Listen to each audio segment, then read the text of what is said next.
Dalam nama Bapa dan Putra dan Roh Kudus. Amin. Allah yang berbelas kasih, sabdamu adalah terang dan pelita hidup kami. Bimbinglah kami dengan Roh Kudus-Mu untuk mendengarkan dan merenungkan sabdamu. Dengan daya Roh Kudus-Mu itu, bukalah telinga dan hati kami untuk mendengarkan sabdamu. Terangilah budi dan hati kami untuk memahami sabdamu itu. Jernihkanlah hasrat jiwa kami untuk meresapkan sabdamu. Doronglah kehendak-Mu dan tekad kami untuk mengamalkan sabdamu dalam hidup dan perutusan kami sehari-hari. Amin.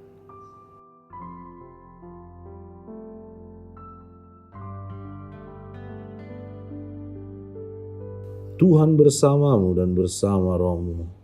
Inilah Injil suci menurut Lukas, dimuliakanlah Tuhan.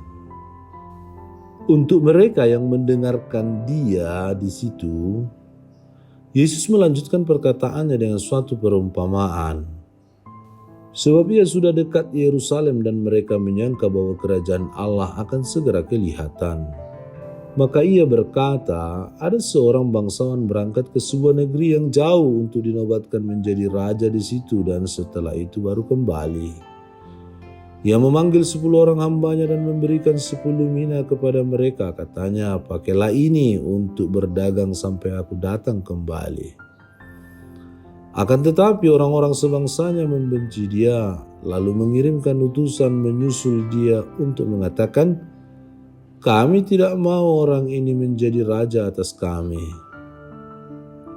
Dan terjadilah ketika ia kembali setelah ia dinobatkan menjadi raja, ia menyuruh memanggil hamba-hambanya yang telah diberinya uang itu untuk mengetahui berapa hasil dagang mereka masing-masing. Orang yang pertama datang dan berkata, Tuan, mina Tuan yang satu itu telah menghasilkan 10 mina. Katanya kepada orang itu, baik sekali perbuatanmu itu, hai hamba yang baik, engkau telah setia dalam perkara kecil, karena itu terimalah kekuasaan atas 10 kota. Datanglah yang kedua dan berkata, Tuan, mina Tuan telah menghasilkan 5 mina. Katanya kepada orang itu, dan engkau kuasailah 5 kota. Dan hamba yang ketiga datang dan berkata, Tuan, inilah mina Tuan, aku telah menyimpannya dalam sapu tangan.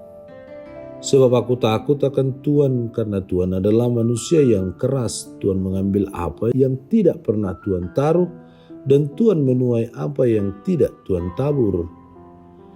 Katanya kepada orang itu, hai hamba yang jahat, aku akan menghakimi engkau menurut perkataanmu sendiri. Engkau sudah tahu bahwa aku adalah orang yang keras, yang mengambil apa yang tidak pernah aku taruh dan menuai apa yang tidak aku tabur. Jika demikian, mengapa uangku itu tidak kau berikan kepada orang yang menjalankan uang?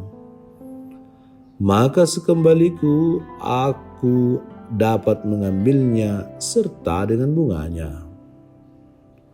Lalu katanya kepada orang-orang yang berdiri di situ, ambillah mina yang satu itu daripadanya dan berikanlah kepada orang yang mempunyai 10 mina itu. Kata mereka kepadanya, Tuan, ia sudah mempunyai 10 mina. Jawabnya, aku berkata kepadamu, setiap orang yang mempunyai kepadanya akan diberi, tetapi siapa yang tidak mempunyai daripadanya akan diambil juga apa yang ada padanya. Akan tetapi semua seteruku ini yang tidak suka aku menjadi rajanya, bawalah mereka kemari dan bunuhlah mereka di depan mataku. Dan setelah mengatakan semuanya itu, Yesus mendahului mereka dan meneruskan perjalanannya ke Yerusalem. Demikianlah sabda Tuhan, terpujilah Kristus. Dalam perjumpaan mengenai seorang bangsawan yang berangkat ke negeri yang jauh untuk menerima sebuah kerajaan atau untuk dinobatkan menjadi raja, Yesus berbicara kepada orang banyak di dekat Yerusalem yang merindukan suatu kerajaan baru. Orang-orang di dekat Yerusalem menyangka bahwa kerajaan Allah akan segera kelihatan. Perumpamaan ini mengungkapkan suatu yang amat penting mengenai bagaimana Allah melaksanakan rencana dan maksudnya bagi umatnya. Perumpamaan berbicara mengenai kepercayaan raja terhadap para hambanya. Ketika sang raja hendak pergi jauh, dia memanggil 10 orang hambanya dan memberikan 10 mina kepada mereka.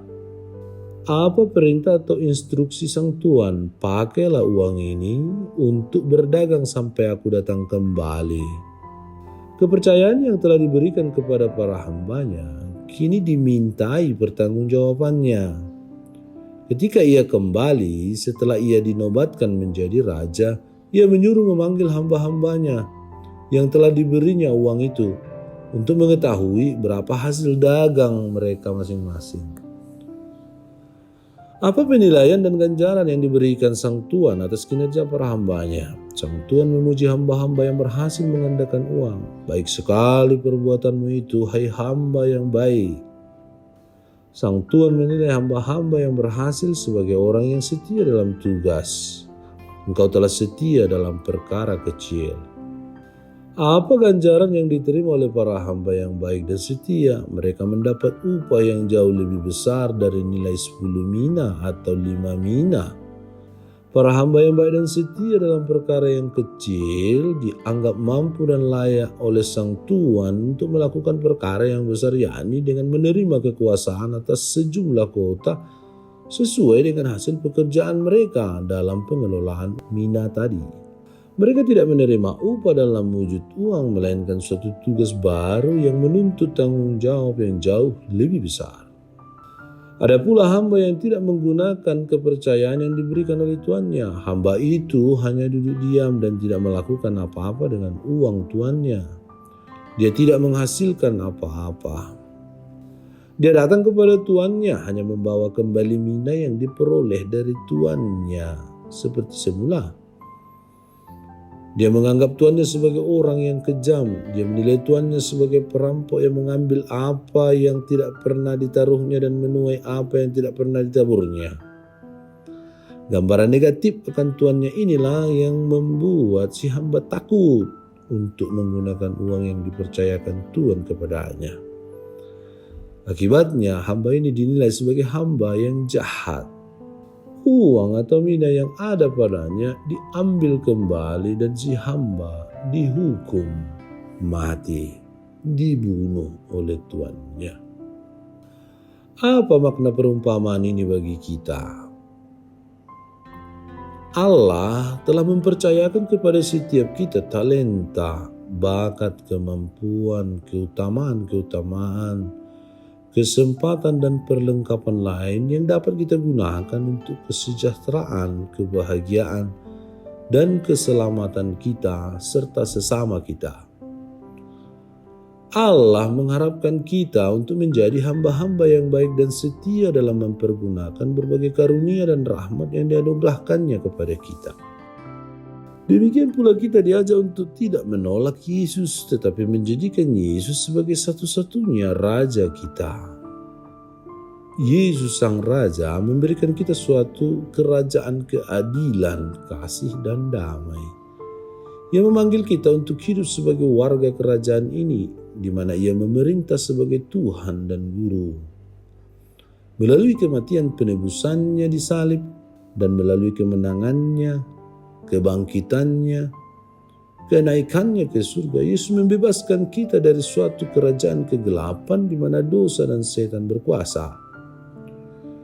Melalui daya kekuatan Roh Tuhan, Roh Allah, Roh Kudus, Ia menganugerahkan kita kemerdekaan untuk hidup sebagai pelayan-pelayannya dan untuk menyerahkan hidup kita dalam pelayanan kasih terhadap dunia ini. Perumpamaan mengenai uang mina ini mengajarkan kita untuk mempergunakan segala karunia dan rahmat yang Allah percayakan kepada kita dengan setia dan penuh tanggung jawab demi terwujudnya kerajaan Allah di dunia ini, yaitu kerajaan keadilan, kasih, dan damai. Bukan malah berprasangka jahat, berprasangka buruk, dan tidak berbuat apa-apa. Kita tidak berhak menghakimi sesama kita. sehingga kita tidak menjadi pribadi yang berkembang kalau kita langsung berpikiran yang tidak baik kepada Tuhan kita, kepada orang lain, kepada sesama kita. Dengan cara demikian, ketika Allah memanggil kita untuk mempertanggungjawabkan karunia dan rahmat yang telah dipercayakan kepada kita boleh mendengar kata-kata ini, "Baik sekali perbuatanmu itu, hai hamba yang baik." Marilah kita senantiasa mohon kekuatan dari Tuhan agar kita sanggup berjuang untuk menjadi hamba yang baik dan bijaksana.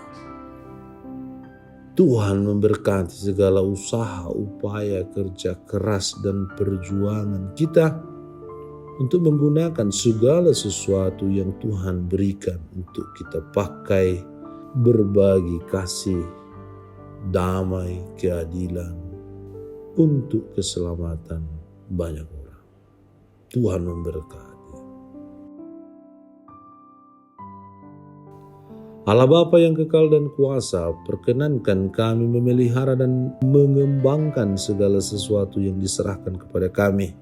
Semoga kami dapat ikut serta melaraskan ciptaan-Mu menjadi mada pujian bagi nama-Mu yang kudus dan setia.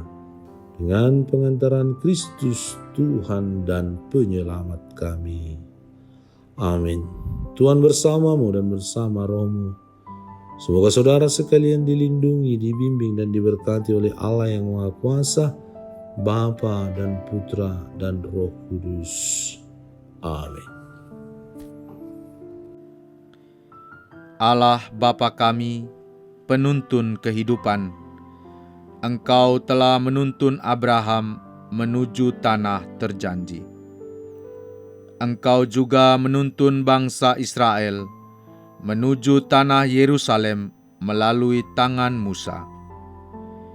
Kini kami umat-Mu keuskupan Padang sedang berjalan bersama dalam sinode kefikepan menuju keselamatan yang Engkau janjikan dalam diri Putra-Mu Yesus Kristus.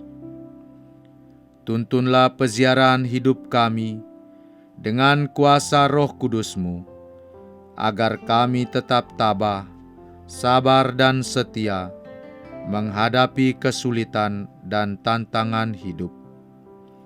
Bimbinglah kami supaya mampu berjalan bersama, saling meneguhkan dalam iman, harapan dan kasih.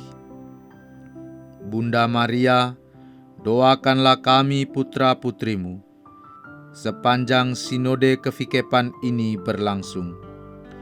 Ya Bapa, Engkau kami sembah dan muliakan, kini dan sepanjang masa. Amin.